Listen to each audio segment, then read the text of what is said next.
శ్రీరాముని పట్టాభిషేకం అయిపోయాక హనుమంతుడు నిశ్శబ్దంగా ఒక మూల కూర్చుని కన్నీరుతో రాముడి ధ్యానంలో మునిగిపోయాడు. ఆయన కళ్ళ నుంచి నీళ్లు ఆగకుండా కారుతూనే ఉన్నాయి. ఇది చూసిన సీతమ్మ రామునికి చెప్పింది. రాముడు హనుమంతుడి దగ్గరికి వచ్చి ఇలా అన్నాడు. హనుమా, నీవు నాకు చేసిన సేవకు నేను ఎంత ఇచ్చినా తక్కువే. కాని నేను నీకు ఒకటి చెప్పగలను, నిన్ను నాతో కలిపి వైకుంఠానికి తీసుకెళ్తాను. హాయ్, మీరు కొత్త విషయాల కోసం చూస్తుంటే ఆ సబ్స్క్రైబ్ బటన్ నొక్కండి. దానితో మీరు కొత్త వీడియోని ఎప్పటికీ మిస్ అవ్వరు.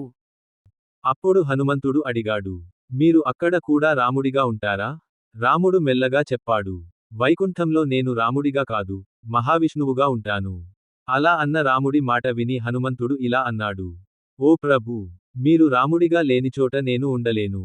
నేను ఇక్కడ అయోధ్యలోనే ఉంటాను. నేను ఎప్పటికీ రాముని పేరు జపిస్తూ ధ్యానం చేస్తూ ఉంటాను.